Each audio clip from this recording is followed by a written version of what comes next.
मसूरी देहरादून के पास हुआ सड़क हादसा। उत्तराखंड रोडवेज की बस अनियंत्रित होकर खाई में गिरी। राहत और बचाव कार्य में जुटा प्रशासन।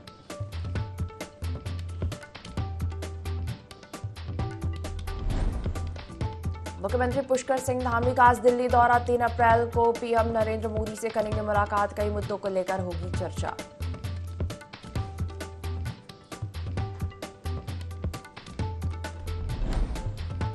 राहुल गांधी की बढ़ सकती है मुश्किल। पटना के बाद अब हरिद्वार न्यायालय में मानहानि का वादा दायर। आरएसएस ने किया मुकदमा।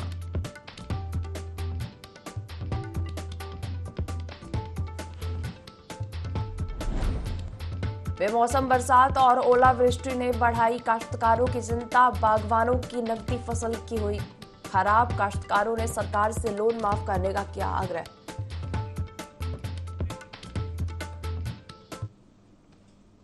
देवभूमि लाइव में आपका स्वागत है। मैं हूं आपके साथ दिव्या। बुलेटिन की शुरुआत करेंगे मसूरी से आ रही खबर के साथ। मसूरी देहरादून मार्ग पे सड़क हादसा हो गया। उत्तराखंड परिवहन निगम की बस खाई में गिरी है। हादसे में 3 लोगों की मौत हो गई है, जबकि कई घायल बताए जा रहे हैं। बस में 36 यात्री सवार थे।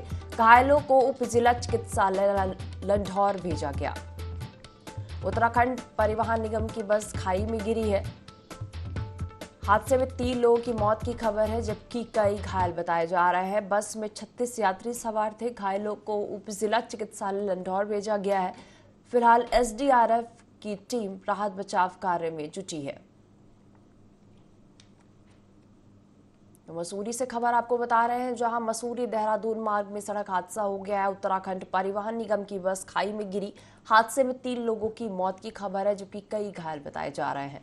बस में 36 यात्री सवार थे। घायलों को जिला चिकित्सालय लंढौर भेजा गया। राहत बचाव कार्य में एसडीआरएफ और पुलिस की टीम जुटी हुई है। मसूरी से खबर, जहां मसूरी देहरादून मार्ग में सड़क हादसा हो गया। उत्तराखंड परिवहन निगम की बस खाई में गिरी है और हादसे में 3 लोगों की मौत की खबर है, जबकि कई घायल बताए जा रहे हैं। बस में 36 यात्री सवार थे। घायलों को उप जिला चिकित्सालय लंढौर भेजा गया। राहत बचाव कार्य में एसडीआरएफ और पुलिस की टीम जुटी हुई है।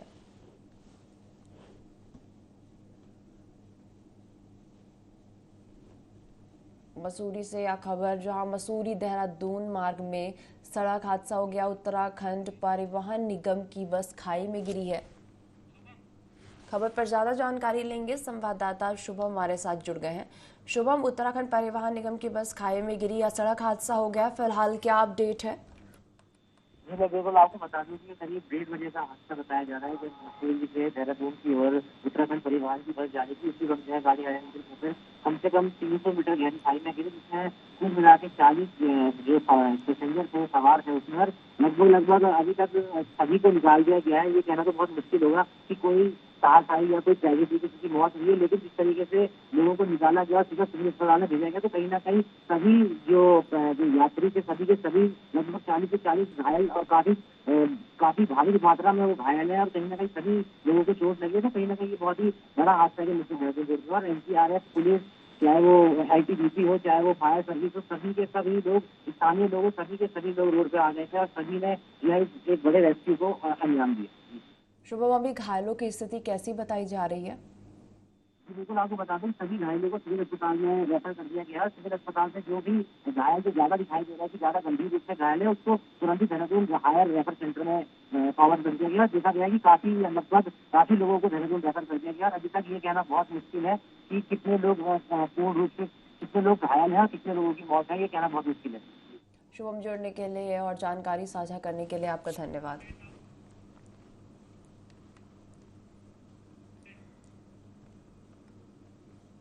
कांग्रेस के पूर्व अध्यक्ष राहुल गांधी की संसद सदस्यता रद्द होने के बाद उनकी मुश्किलें बढ़ती जा रही हैं। हरिद्वार न्यायालय में राहुल गांधी के खिलाफ मानहानि का मुकदमा दर्ज हुआ है। मुकदमा दर्ज कराने वाले आरएसएस कार्यकर्ता कमल भदौरिया ने राहुल गांधी पर आरएसएस का अपमान करने का आरोप लगाया है। दरअसल राहुल गांधी ने 9 जनवरी 2023 में कुरुक्षेत्र अंबाला में एक बयान दिया था, जिसमें उन्होंने आरएसएस को 21वीं सदी का गौरव बताया था। कमल भदौरिया ने कहा कि आरएसएस एक सामाजिक संगठन है, आपदा और मुश्किल वक्त में आम जनता की मदद करती, जिसके कारण उनकी भावनाएं आरएसएस से जुड़ी हुई हैं। जिला न्यायालय ने 12 अप्रैल को केस की सुनवाई निर्धारित की है।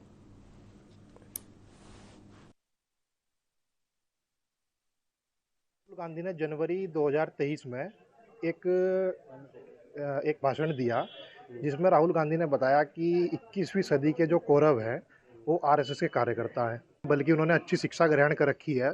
उसके बावजूद भी उन्होंने आरएसएस की जो तुलना है वो कौरवों से करी। और आरएसएस एक ऐसा संगठन है कि देश में जब भी विपत्ति आई तो आरएसएस का उसमें अहम योगदान रहा। इस कृत्य को लेकर हमने जो है हरिद्वार कोर्ट में उनके खिलाफ वाद दायर किया। राहुल गांधी के खिलाफ धारा 499, 500 आईपीसी में डिफेमेशन का एक वाद दायर किया गया है। ये आरएसएस कार्यकर्ता कमल भदौरिया ने जुडिशियल मजिस्ट्रेट श्री शिव सिंह की कोर्ट में दायर किया है। इन सब बातों को देखते हुए पहले हमने लीगल नोटिस भेजा राहुल गांधी को नोटिस मिल गया, लेकिन उन्होंने जवाब नहीं दिया। तो समय निकलने के बाद हमने उनके खिलाफ हरिद्वार कोर्ट में वाद दायर की। 12 अप्रैल 2023 लगी है, धारा 499, 500 आईपीसी। उधम सिंह नगर में शुक्रवार को आंधी तूफान के साथ मूसलाधार बारिश और ओलावृष्टि ने फसलों को काफी नुकसान पहुंचाया है। फसलें पूरी तरह से बर्बाद हो गई हैं। भारी बारिश के चलते ऐसी संभावना जताई जा रही है कि किसानों का करीब 50% से अधिक नुकसान हो चुका है। जिलाधिकारी ने विभागीय अधिकारियों की टीम का गठन किया है और अलग अलग क्षेत्रों में खेतों का जायजा लिया है। साथ ही पीड़ित किसानों को जल्द से जल्द मुआवजा दिलाने की उम्मीद जताई है।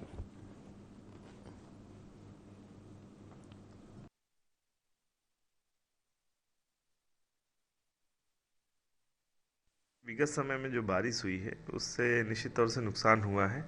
कई जगह से ग्राउंड रिपोर्टें भी आ रही हैं कि उसमें फसल की क्षति हुई है। इस संदर्भ में जिलाधिकारी महोदय द्वारा निर्देशित किया गया है कि ग्राउंड पे जो टीमें हैं, एग्रीकल्चर डिपार्टमेंट और राजस्व निरीक्षकों की टीम गठित कर दी गई है। वो ग्राउंड पे जाके आकलन करेंगी, आपदा के जिन नियमों में वो समाहित होती हैं उसके अनुसार फिर अग्रिम कार्रवाई की जाएगी। इसमें दो दिन से बेमौसमी बारिश हो रही है, हवा भी चली है और कुछ जगह ओलावृष्टि भी हुई। उससे जो हमारी गेहूं की फसल पकने की स्टेज पे थी वो प्रभावित हुई है और कुछ ऐसे जो खेत नीचे थे, लो लाइंग एरियाज थे, वहाँ पे ज़्यादा नुकसान परिलक्षित हो रहा है। हमारी टीमें राज्य सेवा की, कृषि और उद्यान की पूरे क्षेत्र में गांव-गांव जा रही हैं और ये देख रही हैं कि किस तरह का नुकसान है। और अगर 33% से अधिक नुकसान होता है तो आपदा राहत अधिनियम के तहत इनको मुआवजे की व्यवस्था है और हम प्रयास करेंगे कि जितने भी काश्तकार इससे प्रभावित हैं उनको सरकार की तरफ से मुआवजा दिया जाए।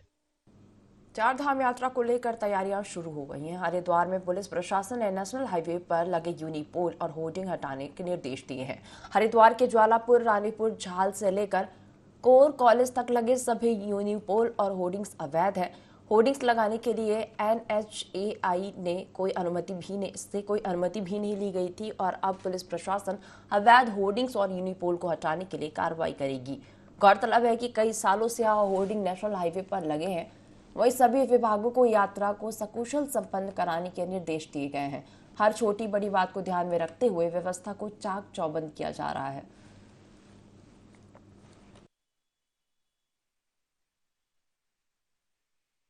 यात्रा को लेकर जो है पुलिस और प्रशासन मुस्तैद है। इसको देखते हुए NHAI से संपर्क किया गया था कि इसमें बहुत सारे ऐसे होर्डिंग्स और फ्लैक्स लगे हुए हैं जो अवैध प्रतीत होते हैं, जिस पर NHAI ने अपनी रिपोर्ट में बताया कि हाईवे 334 पर जो है सभी समस्त जो होर्डिंग्स लगाए गए हैं वो अवैध रूप से लगे हैं। इसको देखते हुए पुलिस ने और मिलकर NHAI के साथ सभी अवैध होर्डिंग्स को हटाया जा रहा है। साथ ही साथ NHAI की जो 334 है उस पर एक रिपोर्ट भी मिली है जिसमें ऐसे अवैध होर्डिंग्स के पीछे कहीं ना कहीं ऐसे माफिया पाए जा रहे हैं जो प्राथमिक जांच में लग रहा है, जिनके द्वारा अवैध होर्डिंग्स लगाई गई है, जो और बिना अनधिकृत रूप से सरकार को भी कहीं इसमें कोई टैक्स नहीं दिया जा रहा है NHAI को। इसको देखते हुए NHAI के अथॉरिटीज से भी कहा गया है कि ऐसे लोगों के विरुद्ध वो तत्काल प्राथमिकी दर्ज कराएं जिससे उनके विरुद्ध कार्रवाई की जा सके। क्योंकि चार धाम यात्रा में हजारों लाखों की संख्या में लोग यहाँ पर यात्री गाड़ियों से आते हैं और इसमें जो बड़े बड़े होर्डिंग्स इस तरह के लगते हैं तो उसको देखकर कहीं ना कहीं ड्राइवर जो है उनका कंसंट्रेशन ब्रेक होता है और जिससे एक्सीडेंट होने की संभावना रहती है। इसको देखते हुए कार्रवाई शुरू कर दी गई है और जो समस्त होर्डिंग पूरे NHAI पर लगाए गए उनको हटाने की प्रक्रिया भी प्रारंभ कर दी गई है। हरिद्वार में चार धाम यात्रा के मद्देनजर रखते हुए नगर निगम लगातार प्रयास कर रही है। यात्रियों की सुविधा के लिए नगर निगम ने स्मार्ट टॉयलेट और वाटर ATM लगाए, जिसका उद्घाटन जिलाधिकारी विनय शंकर पांडे ने किया। इस दौरान उन्होंने साफ सफाई रखने और यात्रियों की सुविधाओं को ध्यान में रखने के निर्देश दिए। यह निर्माण शिव मूर्ति चौक और ललिता राव पुल के पास किया गया है। चार धाम यात्रा के अलावा भी साल भर यात्रियों के आने का सिलसिला लगा रहता है।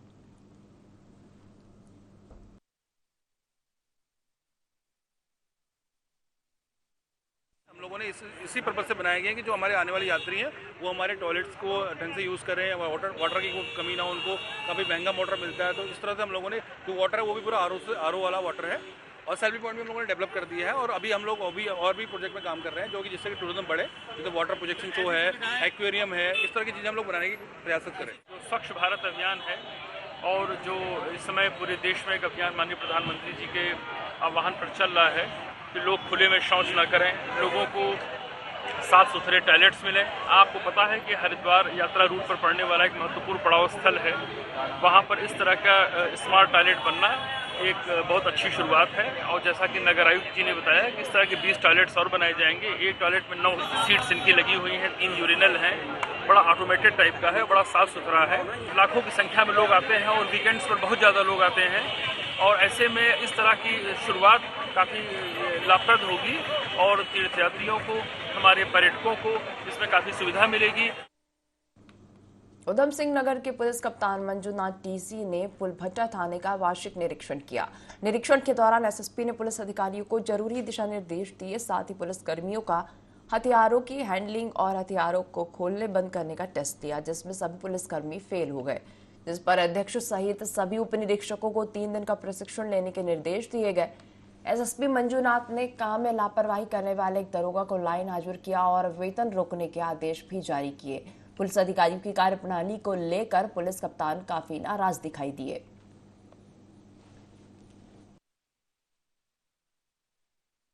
कमी है, कोई भी सब इंस्पेक्टर को अपना पिस्तौल खोलने में काफ़ी जो है कमियां पाई गई है। तो प्रभावी रूप से बेसिकली हथियार खोलना जोड़ना उसकी रखरखाव में जितना वाकिफ़ होना चाहिए था उतना नहीं है, इसलिए इन सभी लोगों को 3 दिन का ट्रेनिंग के लिए हमने दे दिया है। और एक सब इंस्पेक्टर ने मेरा स्टैंडिंग ऑर्डर को, जनपद का स्टैंडिंग ऑर्डर है उधम सिंह नगर क्योंकि वायलेंट और सीमावर्ती जिला है, क्राइम का जिला है, हमारा स्टैंडिंग ऑर्डर रहता है कि हर सब इंस्पेक्टर को पिस्तौल और या रिवॉल्वर कैरी करना मैंडेटरी है। उसका उल्लंघन किया है, उसको तत्काल हमने लाइन हाजिर के लिए बोल दिया है और जो है लाइन हाजिरी और 1 दिन का वेतन रोकने के लिए बोल दिया है और उसके बाद अग्रिम कार्रवाई के दंडात्मक कार्रवाई भी अमल में। हरिद्वार में अवैध उत्खनन को रोकने के लिए अधिकारियों की गश्त शुरू हो गई है। उप जिलाधिकारी पूरन सिंह राणा ने निर्देश दिए कि किसी भी स्थिति में अवैध खनन नहीं होना चाहिए।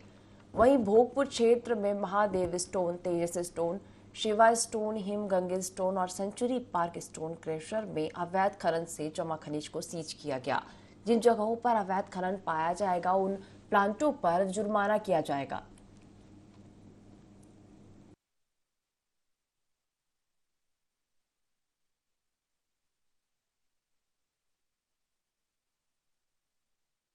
कैसे की शिकायत मिली थी कि स्टोन केसर के अंदर गड्ढा करके अवैध खनन किया जा रहा है, उसके चक्कर में पैमाइश कर दी है और स्टोन केसर को सीज कर दिया गया।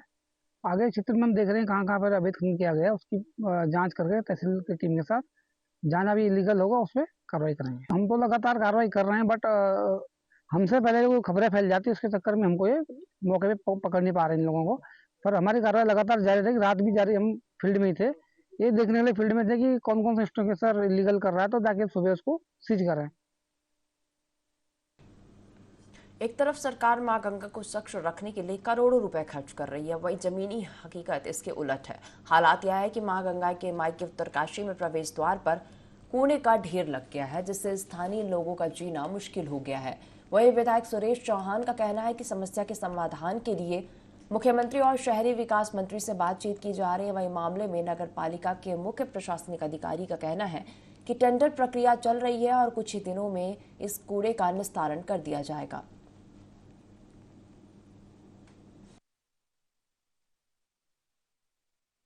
सालों से, मुझे तो अभी 1 साल बना हुआ और इतने सालों से उत्तरकाशी कूड़े का अब तक निस्तारण नहीं हुआ। लोग बहुत बड़े विकास की बात करते हैं, हम लोगों का बहुत बड़ा दुर्भाग्य है और हम इसके लिए लगातार प्रयासरत है। 1 साल से हमारी सरकार इसके लिए लगातार प्रयासरत है। हमारी कार्यदायी संस्था नगर पालिका के क्षेत्र में ये कूड़े का मसला आता है, लेकिन कहीं ना कहीं हम इसका निदान करने के लिए प्रयासरत करेंगे। नगर पालिका ने जो हमारा तांबा खानी के ऊपर जो कूड़ा है पड़ा हुआ है, जो सबसे ज़्यादा इस वक्त ज्वलंत मुद्दा वही है, उसके लिए सर हमने टेंडर प्रक्रिया निभाई थी। टेंडर हमारे हो चुके हैं, उसमें हमारी DPR भी बनी थी 73 लाख रुपए की। उसी के अगेंस्ट एक कंपनी को ये टेंडर मिल गया है, जिसने वर्क ऑर्डर भी हमें जैसे जारी कर दिया है और 1 हफ्ते के बाद वो काम स्टार्ट कर देगा। प्रशासन एक तरफ चार धाम यात्रा की तैयारियों में जो है अपने आप को दिखा रहा है कि हम पूरी तैयारियों में है, पर ये जो कूड़ा है जो जनपद के मुख्य द्वार प्रवेश द्वार उत्तरकाशी नगर के उसके मुहाने पर कूड़ा है। ये पिछले वर्ष में भी था, उससे पहले भी था। आज 3 वर्ष तो वैसे ही बीत चुके हैं, फिर भी वो कूड़ा वहाँ से नहीं हटा है और कूड़े का ढेर इतना ज़्यादा है, इतनी ज़्यादा बदबू है कि आज तो उसके अंदर कूड़ा रखने की जगह तक नहीं है और इतना कूड़ा भर चुका है। और जब हमने भी सूचना अधिकार के तहत जो जानकारी ली तो 5 करोड़ रुपए से अधिक रुपए इस कूड़े निस्तारण पे खर्च हो चुके हैं। जीरो वेस्ट जो काम करती है वो 9,10,000 रुपये प्रति माह लेती है, फिर भी जो है कूड़े का इतना बड़ा अंबार लगा है, वो कूड़ा माँ गंगा में गिर रहा है। कहाँ वो NGT चला गया, कहाँ नमामि गंगे है। तो इस तरीके से जो उत्तरकाशी का जो है कहीं ना कहीं अगर प्रशासन कड़े हाथों मिले तो कार्य जरूर पूरा होगा। जनपद उत्तरकाशी का प्रवेश द्वार तामाखानी, आप मेरे पीछे देख सकते हैं कि यहाँ पे कूड़े का जो है बहुत बड़ा ढेर खड़ा हो चुका है, जिसका अभी तक कोई निरस्तीकरण नहीं हो पाया है। एक तरफ नगर पालिका कह रही है कि हम इसको जो है बहुत जल्द ही पूरा डंपिंग जोन में शिफ्ट कर देंगे, वहीं दूसरी तरफ इस कूड़े से जो यहाँ की स्थानीय जो जनता है काफ़ी परेशान चल रही है। और आप देख रहे हैं कि अभी जो है बारिश हो रही है और ये जो कूड़ा है ये रिश्ते हुए जो है माँ गंगा में समा रहा है, जिसके कारण से माँ गंगा भी प्रदूषित हो रही है। दीपक नोटियाल, ND24। उत्तरकाशी के रामचंद्र उनियाल राजकीय स्नातकोत्तर महाविद्यालय में सेमिनार का आयोजन किया गया, जिसके अंतर्गत गंगा की स्वच्छता, ग्लोबल वार्मिंग, जनसंख्या नियंत्रण सहित कई विषयों पर छात्रों ने अपने विचार रखे। साथ ही विभिन्न प्रकार की पेंटिंग प्रदर्शनी के माध्यम से जन जागृति जगाने की कोशिश की गई। प्रतियोगिता के दौरान प्रतिभागियों में काफी उत्साह देखा गया।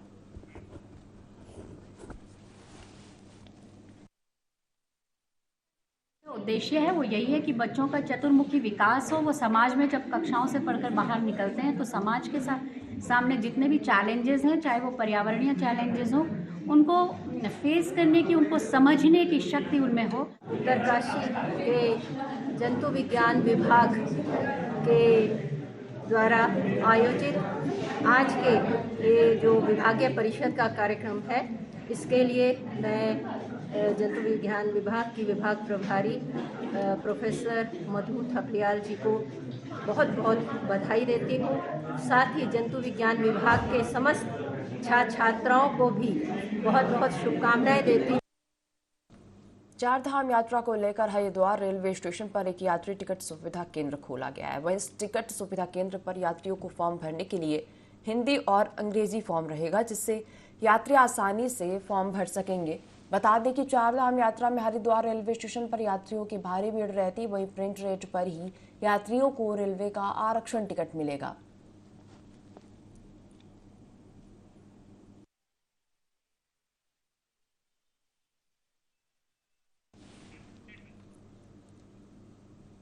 यमुना घाटी में बीते दिनों से हो रही बेमौसम बारिश ने किसानों की चिंता बढ़ा दी है। बारिश और ओलावृष्टि से किसानों की फसलों को काफी नुकसान पहुंचा है। किसान मोर्चा उत्तरकाशी के पूर्व अध्यक्ष विजय रावत का कहना है कि बारिश और तापमान में गिरावट से फ्लावरिंग नष्ट हो गई है, जिससे फसल कम आने की आशंका बनी हुई है। काश्तकारों ने नुकसान को देखते हुए राज्य सरकार से KCC लोन को माफ करने का आग्रह किया है।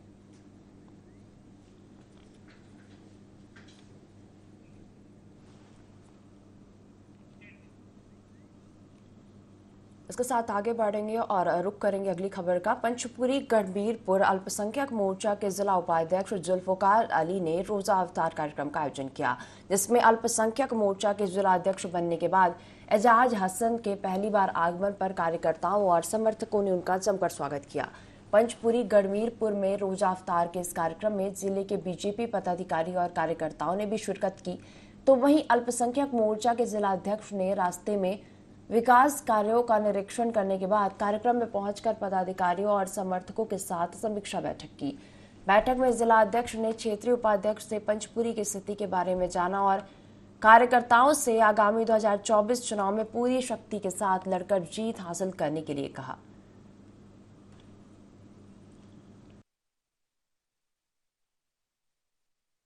अल्पसंख्यक मोर्चे की तरफ से कार्यकारिणी की घोषणा हुई है, जिसमें हमारे जुल्फिकार भाई को, जो कि मौजूदा प्रधान भी हैं, इनको उपाध्यक्ष बनाया गया है। और आपके ग्राम से ही, आपके क्षेत्र से ही, विधानसभा से दूसरे पदाधिकारी भी बने हैं, जिसमें भाई हमारे समून भी हैं, चैंपियन रहे हैं। जो भी काम हो रहा है वो समाज के हर वर्ग के लिए हो रहा है। सबका साथ, सबका विकास, सबका विश्वास, इसमें हमारी जो पार्टी की नीति है वो इसमें विश्वास रखती है और इसी पे हम काम। उधम सिंह नगर में बारिश का कहर जारी है, जिससे किसानों की टेंशन बढ़ गई है। किसानों की खड़ी हुई गेहूं और सरसों की फसल बारिश की भेंट चढ़ गई। इतना ही नहीं, बारिश का पानी भरने से किसानों की गेहूं और सरसों की फसल में पानी भर गया है। किसानों ने सरकार से मुआवजे की मांग की है। वहीं जिलाधिकारी युगल किशोर पंत ने बताया कि पिछले 2 दिनों से बारिश हो रही है, जिससे गेहूं की फसल प्रभावित हुई है। जहां ज्यादा नुकसान हुआ है वहां राजस्व विभाग की टीमें जाकर नुकसान का आकलन कर रही हैं।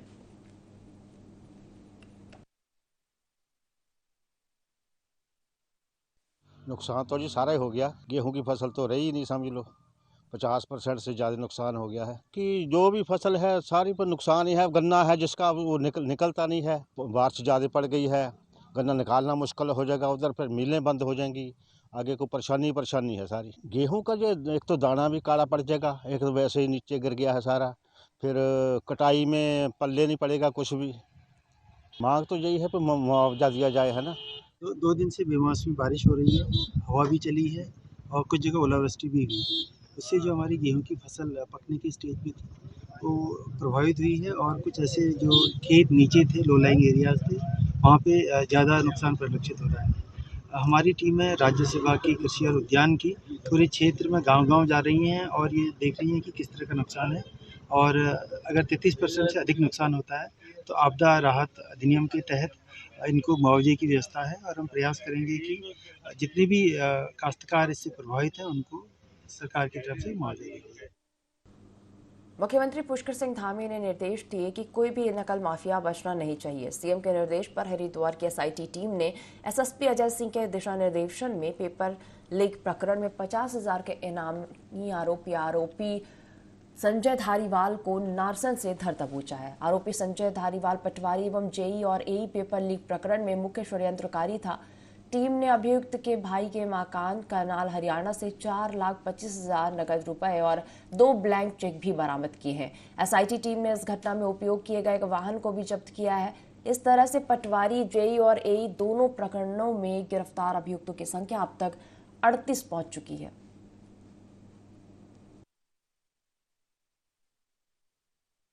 द्वारा जेई परीक्षा प्रकरण और पटवारी परीक्षा लीक में विवेचना की जा रही थी, जिसमें पूर्व में 37 अभियुक्त दोनों मामलों में गिरफ्तार हो चुके हैं। इसमें एक मेन षड्यंत्रकारी जो अभी तक वांटेड चला से 50,000 का इनाम आईजी गढ़वाल महोदय द्वारा संजय धारीवाल पर घोषित किया गया था। इसकी गिरफ्तारी नारसन क्षेत्र से की गई है। साथ ही साथ यह जेई परीक्षा में करनाल स्थित कुछ छात्रों को ले जाकर वहाँ पर अपने भाई के फ्लैट पर जो है वहाँ पर नकल कराने की बात भी साक्ष्यों में आई है, जिसके आधार पर वहाँ टीम ने जाकर पूरी जांच करी है, जिसमें 4,25,000 रुपए कैश भी बरामद हुआ है, जो उसी परीक्षाओं में परीक्षार्थियों द्वारा लिया गया था। कुछ दस्तावेजी साक्ष्य मिले हैं और ब्लैंक चेक भी मिले हैं, जो परीक्षार्थियों द्वारा गारंटी के तौर पर दिए गए थे। अभियुक्त को गिरफ्तार करके माननीय न्यायालय में पेश किया जा रहा है। अब तक कुल इसमें 38 गिरफ्तारियां हो चुकी हैं और इसमें मेन जितने भी अभियुक्त थे सब पे गैंगस्टर एक्ट की कार्रवाई भी की गई है। साथ ही साथ जो इसमें अवैध संपत्ति अर्जित की गई थी उसमें भी माननीय जिलाधिकारी महोदय को जो है 14 के तहत उनकी संपत्ति को फ्रीज करने के लिए रिपोर्ट भी हरिद्वार एसआईटी द्वारा भेज दी गई है। मसूरी में एक निजी कार्यक्रम में कांग्रेस के दिग्गज नेताओं ने भाजपा सरकार पर जमकर हमला बोला और आने वाले लोकसभा चुनाव में कांग्रेस की जीत का दावा किया। कांग्रेस के नेता एवं पूर्व मंत्री हरक सिंह रावत ने भाजपा सरकार के मंत्रियों पर निशाना साधते हुए कहा कि जो गांव के प्रधान बनने योग्य नहीं है वो आज भाजपा सरकार में मंत्री हैं। साथ ही कहा कि प्रदेश में नौकरशाही पूरी तरह से हावी हो चुकी है। वहीं पत्रकारों से बातचीत के दौरान हरिद्वार संसद सीट से चुनाव लड़ने की इच्छा जाहिर की।